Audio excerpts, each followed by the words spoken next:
For those new to my channel, I wanted to give an introduction about myself and what it is this channel is about. Over a year ago, I went through what I can only describe as a spiritual awakening or spiritual emergence. But for a long time, I didn't want to speak about it because I was afraid of being misunderstood.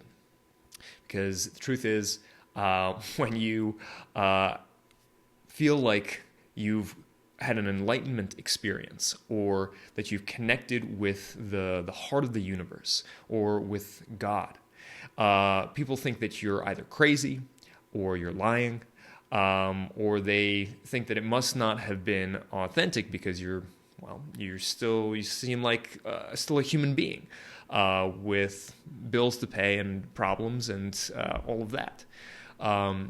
But the truth is that spiritual awakening, spiritual emergence is far more common than most people realize. And it's also far more difficult and turbulent than I think a lot of popular conceptions about enlightenment and awakening typically represent.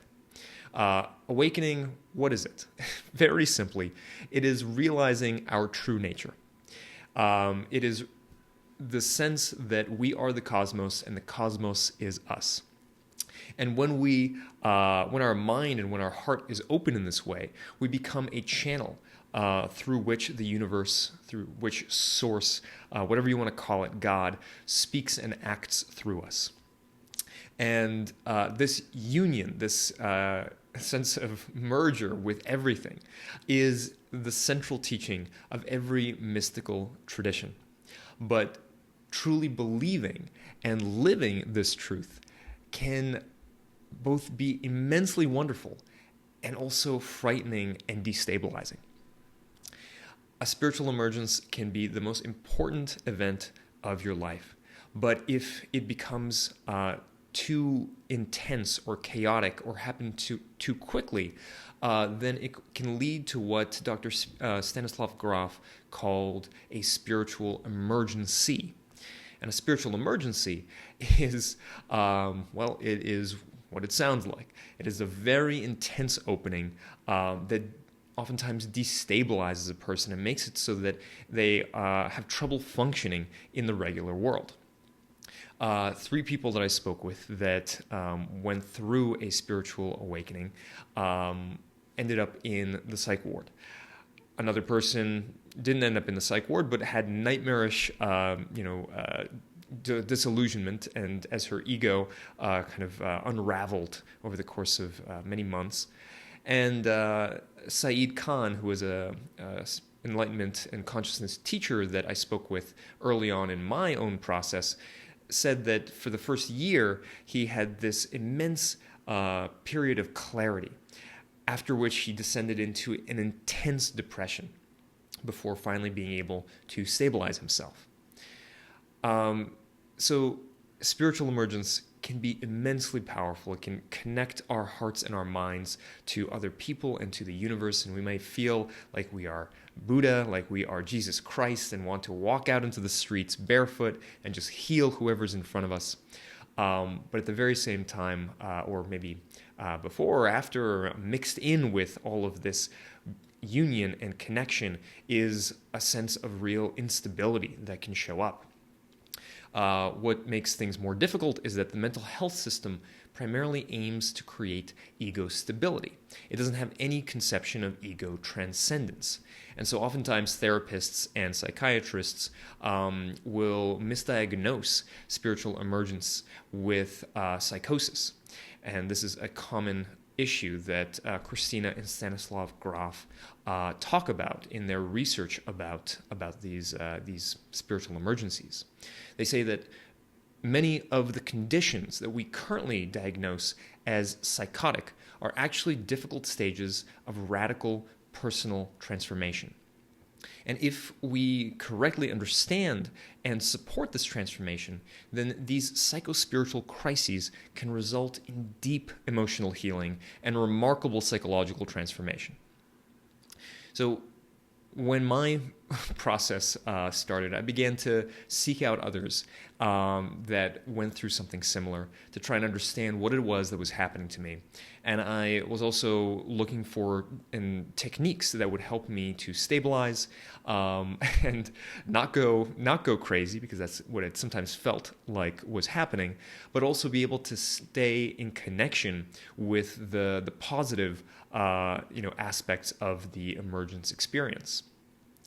And today I am still very much on my journey. I don't claim to be a spiritual master of any kind, but I do offer psychological and spiritual tools that can help you stabilize your own emergence or prepare for one, and also to maintain that level of openness, both of the mind and of the heart, to to be able to stay in touch with that cosmic connection, that feeling of oneness with the other sentient beings around you, with nature, with the cosmos.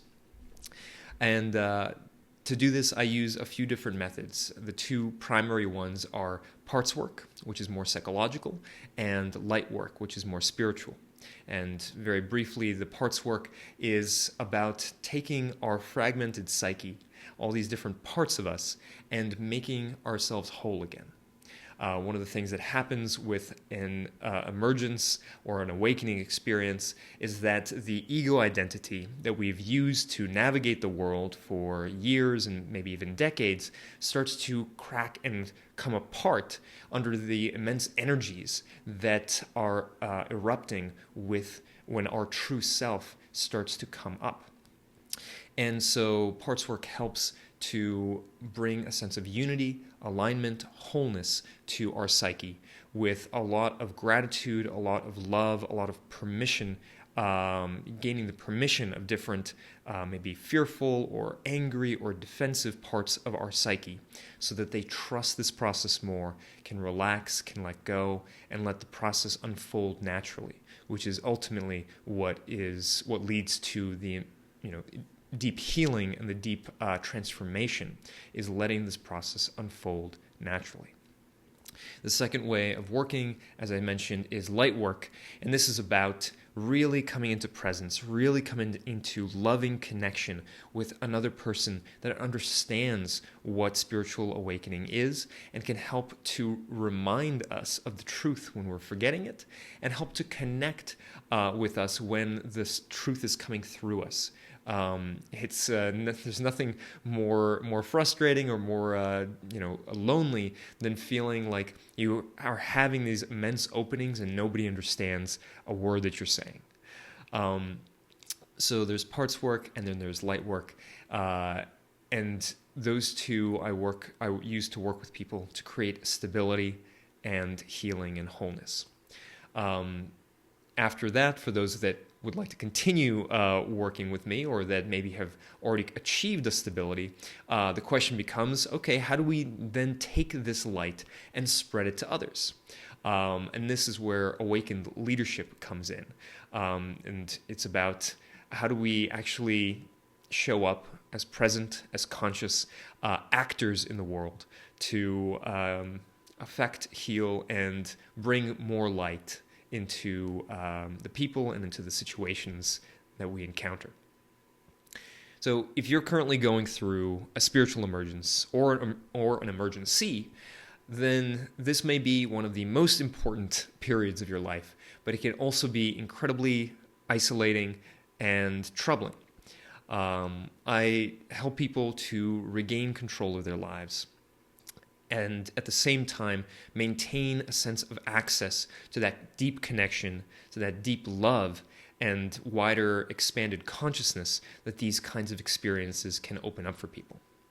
On my YouTube channel, I have different videos about this, different interviews with spiritual teachers, and I also have resources on my website, on my email list, different writings, and other things that can help you navigate spiritual awakening.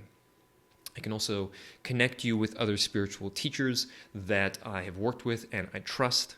And if you would like to work one-on-one with me, you can also schedule a free consult and speak with me to see if working together might be something that's right for you. Again, I don't claim to be 100% awakened or enlightened or anything like that, but I have achieved a level of stability in my own process that I can help guide other people to the other side of the turbulence that comes with a spiritual awakening. So if you'd like to connect, send me a message or reach out for a consult. I hope to connect with you sometime soon.